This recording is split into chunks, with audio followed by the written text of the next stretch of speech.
3 times in 13 months, the United States Army looked at what one man had done and decided he deserved the Medal of Honor. 3 times. No other American soldier, in any war, has ever been put up for it 3 times. They let him keep 1. 14 wounds, 8 Purple Hearts, and only 8 because he decided the other 6 were not bad enough to be worth stopping work over. 54 months in Vietnam, 5.5 years, most of it in the most secret and most lethal corner of that war, in countries his own government swore he had never set foot in.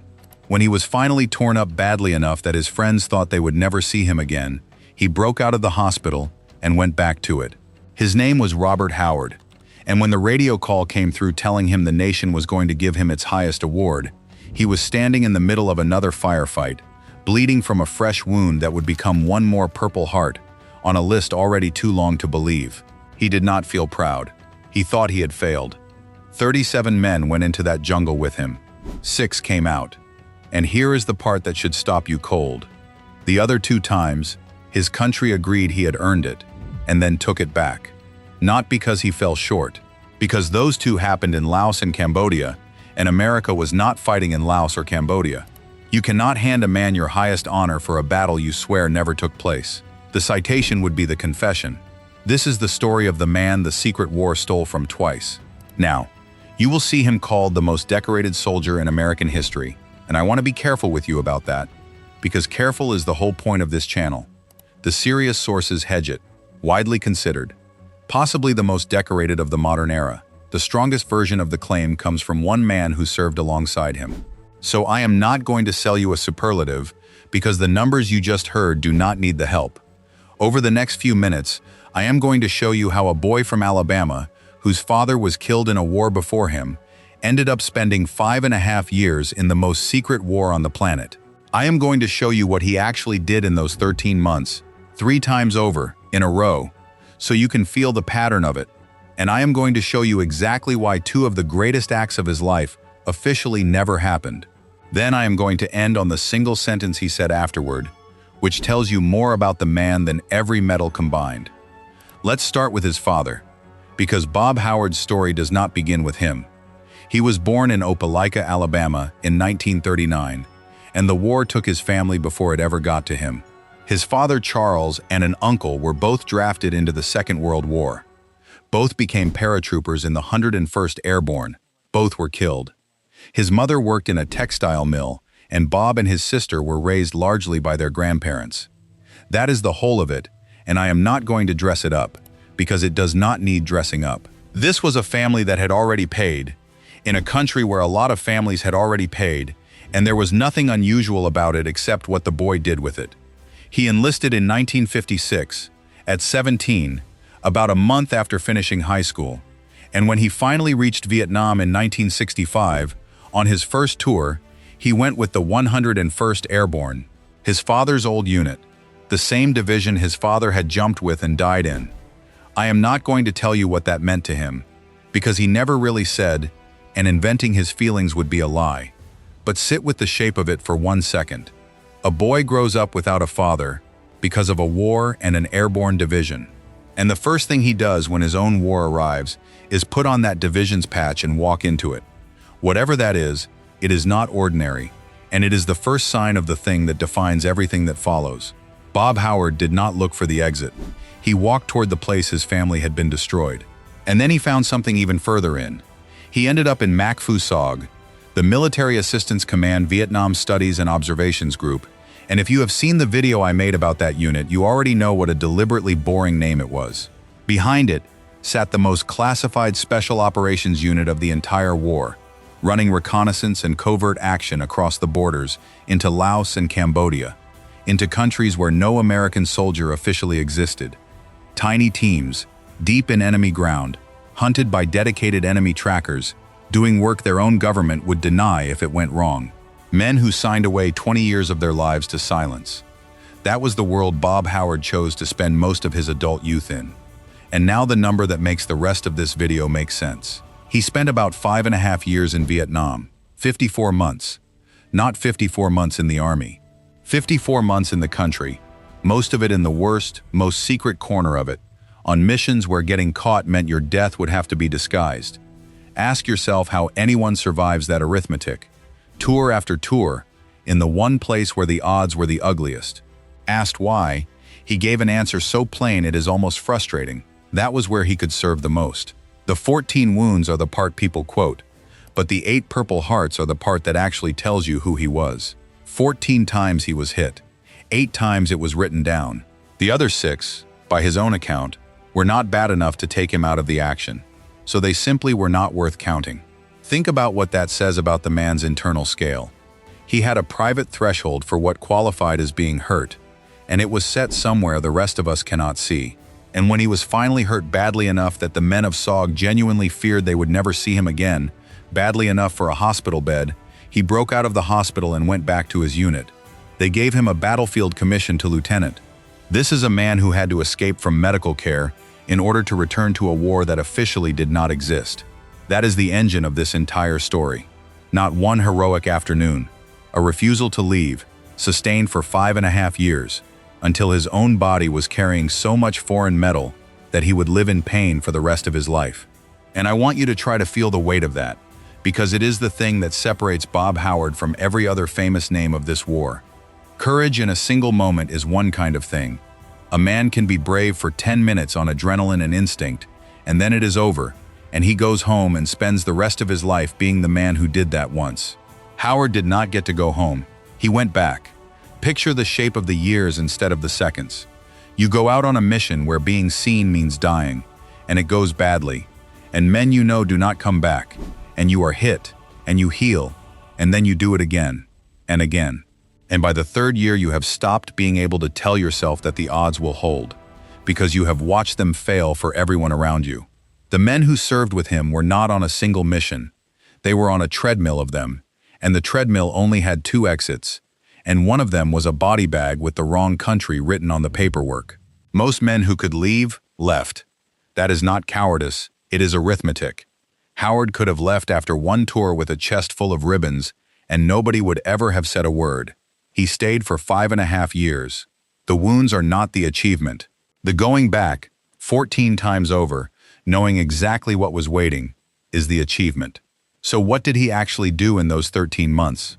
3 things, and I am going to give them to you in a row, on purpose, because the effect is meant to be cumulative. This is not a highlight, it is a pattern. November of 1967, near the Laotian border. An action so far beyond what was asked of him that his command wrote him up for the Medal of Honor. It came back as a Distinguished Service Cross, which is the 2nd highest award the Army gives, and we will come back to why. November of 1968, in Laos, with a platoon-sized element. The team is ambushed, and the enemy has brought armor, a Soviet-built amphibious tank, into the fight. Howard crawls forward through heavy fire with an anti-tank rocket and destroys it. Then the helicopter coming to lift them out is shot down. So he runs, 300 meters, through enemy fire to reach the downed crew, and he gets the 2 pilots and a wounded gunner back to safety.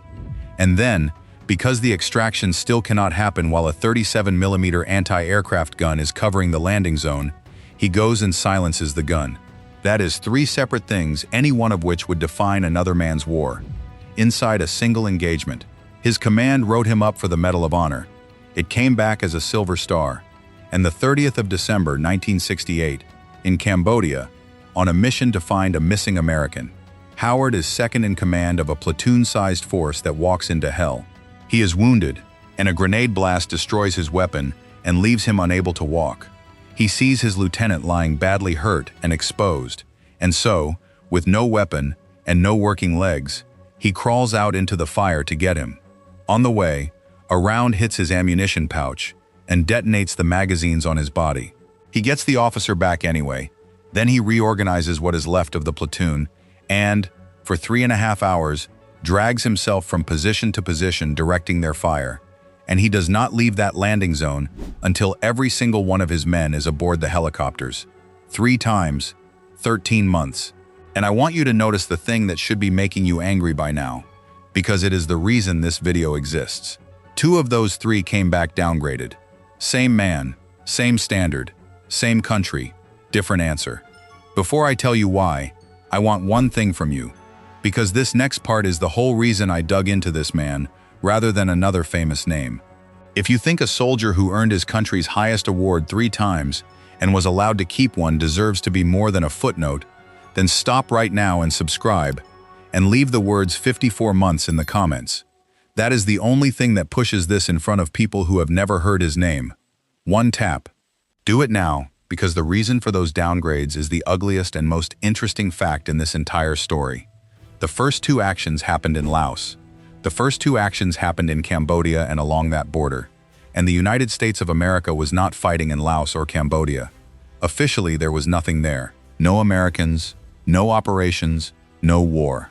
That was the entire premise of Makvasog, the reason its name was boring, and its men were sworn to 20 years of silence, and its dead sometimes had their deaths quietly rearranged into places that could be admitted.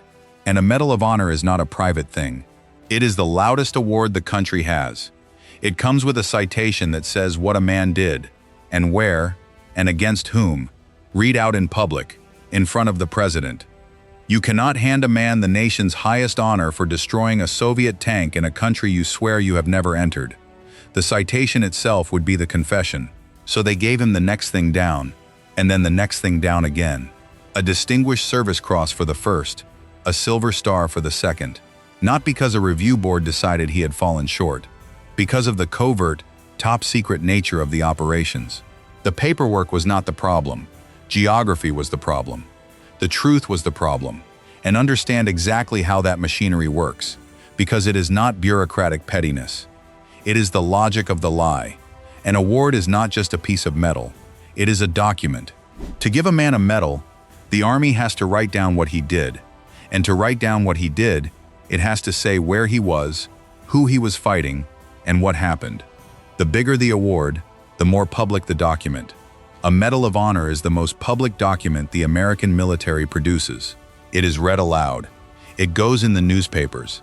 The president shakes the man's hand on camera. So the moment you write the words that describe Bob Howard crawling under fire to destroy a Soviet-built tank in Laos, you have not honored a soldier. You have published a confession that American troops were fighting a ground war in a country your government has spent years denying they had ever entered. The award and the secret cannot both exist. One of them has to give, and it was never going to be the secret. Sit with what that actually costs a man. Twice, Bob Howard did something his own army judged, on the spot, to be worth the Medal of Honor. And twice, his country looked at what he had done and said, in effect, "We agree, and we cannot say so out loud," because saying so out loud would mean admitting where you were. In my video about SOG, I told you those men signed away 20 years of their lives to silence, and that their war was erased on purpose. Bob Howard is what that erasure looks like when it happens to one person. The abstraction has a face and a price, and the price was the 2 highest honors his nation could have given him, taken not by an enemy, but by the secret itself. Which is what makes the third one, the one they finally let him have, so strange. Because the third one happened in Cambodia too. It seems the difference was simply that by then, the thing had become too large to bury, and someone decided this one would be told. One of 3, allowed out into daylight, more or less at random. The other 2 are still, in the most literal sense, unofficial. And then there is what he thought about all of it, which is the part that undoes you. Of the 37 men who went into that jungle on the 30th of December, 6 came out. The lieutenant he crawled out under fire to save, a man named Gerson, whom he had dragged back with his own broken body in his hands, died on the flight out. Howard said afterward that losing those men hurt him far more than being shot to pieces did. And when he learned he had been nominated for the Medal of Honor, he did not feel proud. He said, in effect, that he felt bad about it, that he did not think he was worthy of it, because the colonel had given him a job to find the missing American, and he had not found him. In his own accounting, the day he earned the Medal of Honor was a day he failed. Read that again, slowly. The man widely called the most decorated soldier in American history looked at the single most celebrated act of his life and filed it under failure, because he had not completed the task, and because most of his men were dead. There is no false modesty in that. He genuinely could not see it any other way. Everything that made him extraordinary, the 54 months, the 14 wounds, the hospital escape, ran on the same engine. And it was not glory. It was an obligation to other people that he could not put down. He served another 20-odd years after Vietnam and retired in 1992 as a colonel, 36 years in uniform. He carried Vietnamese shrapnel in his body for the rest of his life and lived in constant pain from it. And men who knew him say he rarely brought up the medal at all because he felt it did not belong to him. He felt it belonged to the Green Berets who died beside him. He died of pancreatic cancer in Waco, Texas, on the 23rd of December 2009, and he was buried at Arlington. So here is the whole shape of it. A boy whose father was killed in a war, who joined at 17 and went back to it with his dead father's division. A man who then spent 5.5 years in the most secret and most dangerous corner of the next war, took 14 wounds and only bothered to report 8, broke out of a hospital to get back to it, and 3 times in 13 months did things his country judged worthy of its highest honor, 2 of which it could never admit happened, and who, at the end of all of it, believed he had not earned any of them, and that whatever he had earned belonged to the men who did not come home. That is not a highlight reel. That is a life spent entirely in the fire, most of it in the dark, most of it unrecorded on purpose, by a man who did not think it counted for much. The secret war took a great deal from Bob Howard, but it is worth remembering that the secret cut both ways, because the enemy knew perfectly well those teams were coming across the border, even if the world did not, and they built something specifically to deal with them.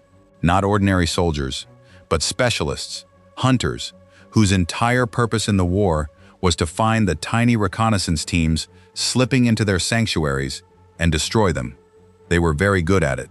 They were, in almost every respect, the mirror image of the men they were hunting, and the contest between them was the most unforgiving in the whole war. Who those hunters were, and what it was like to be the prey, is the story we are telling next.